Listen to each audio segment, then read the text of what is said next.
And welcome back to Urban Outlook. You saw that video before we went to commercial break, people literally dancing in the streets after we received information that Joe Biden and Kamala Harris would be the president-elect and vice president-elect of the United States. And joining us to talk about the historic moments from all of these things that have been happening during this election is Dr. LaRotha Williams, Jr.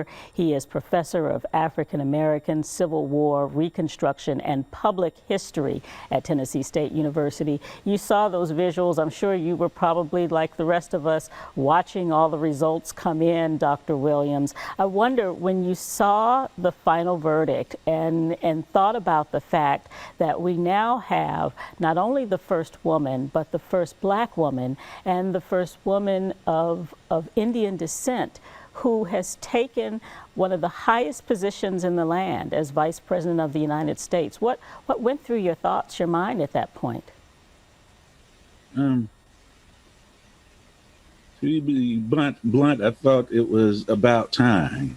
My mind reflected on Shirley Chisholm's political career, but now as I looked at the TV, I saw a woman who looked a lot like my relatives back in Florida. I saw an educated person, and I saw a qualified person. So for me, it was a powerful moment. It was a symbolic moment. And of course, there was a certain level of pride there, a pride that was undergirded by a strong sense of relief. So I'm happy that I'm happy that I was alive to witness this. Senator Cory Booker said in a tweet right after, "I feel like our ancestors are rejoicing." That kind of alludes to your comment there about the reflections of the past. But talk about the impact on young girls. As you said, you see a face that looks like yours now sitting in the vice presidential seat.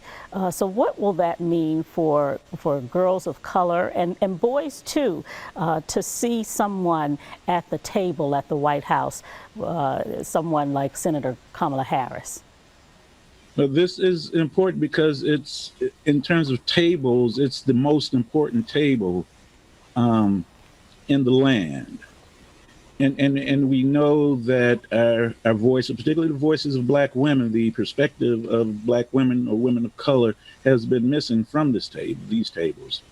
And we know that this is important, from the city council to academia to government. Right now, as a scholar of African American history, if I go to a conference and I see a panel and I don't see a black woman there, then I immediately lose interest because I know that something is missing. There's a perspective, an important view that's missing. But now we have a woman there who's an HBCU grad, I might add, so she understands that ethos of the HBCU, and she has spent a considerable part of her formative career among black people.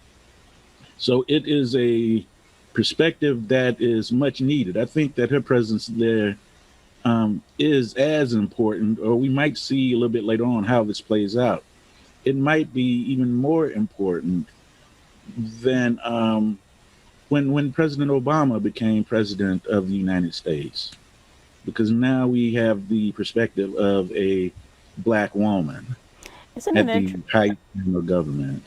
Isn't it interesting, though, that they say, and we saw some of those numbers this time around, right? 91% of black women voted, that historically black women have been the backbone of the Democratic Party. However, we're constantly left out of the conversation in the past. It has been a tough road. And I know through the years, African American men and women have garnered political seats, but it's been a tough road to get there. Yeah, and particularly when we look at this election as a whole. We would not be where we are today. You and I would not be talking about a victory today if it had not been for Stacey Abrams, Yeah. who interjected an energy, a new perspective, and a strategy to get this done.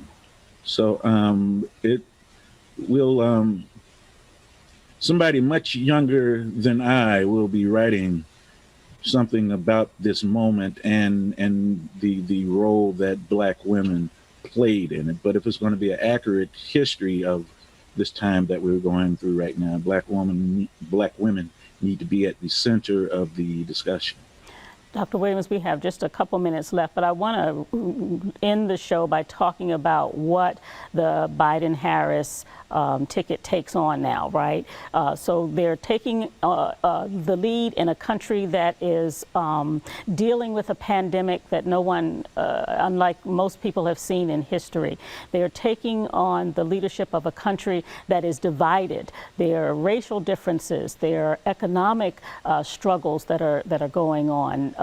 How do these two, the president-elect and vice president-elect, move the country forward from here, unite the country moving forward? To be quite honest, I don't know, but I can say this, April. I think we need to deal with the health issues first, because if you don't have health or health and strength or the ability to get out there and work, nothing will get done. As far as the racial divide, it's going to take some effort on both sides. But I say that, and I want to be clear about this. Racial differences are not going to be solved by asking the people who are the victim of it to be okay with it. Okay,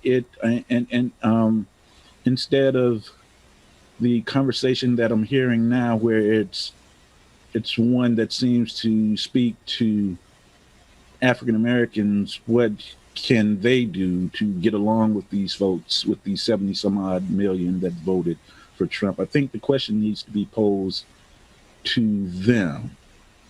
That is, why was voting for a man who had all of the issues that Donald Trump did in terms of race and just our civil rights, why was voting for him okay?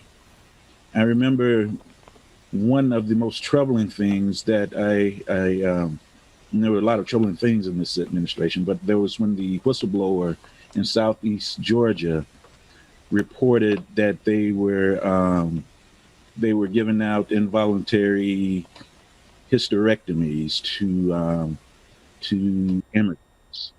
And that came and went through the news cycle and nothing was really said or done. Or when the folks in Charlotte are chanting, the Jews will not replace us. Or the immigration issues in the West with children being placed in cages. No one should be asked to reconcile with that sort of behavior. So I think it would be best to get some insight into why the folks that voted for Donald Trump felt as though that was okay. Yeah, it'll definitely be a tough road moving forward for that administration to bring everybody together. But we definitely have more things to talk about as we move forward on this show as well as things move forward. Dr. Williams, thank you so much for being with us today. Dr. LaRotha Williams, Professor of African American Civil War Reconstruction and Public History at Tennessee State University. Many hats over there, Dr. Williams. We always appreciate your thoughtfulness when it comes to topics like this. And we thank you for joining us. We will see you again next time. Thank you.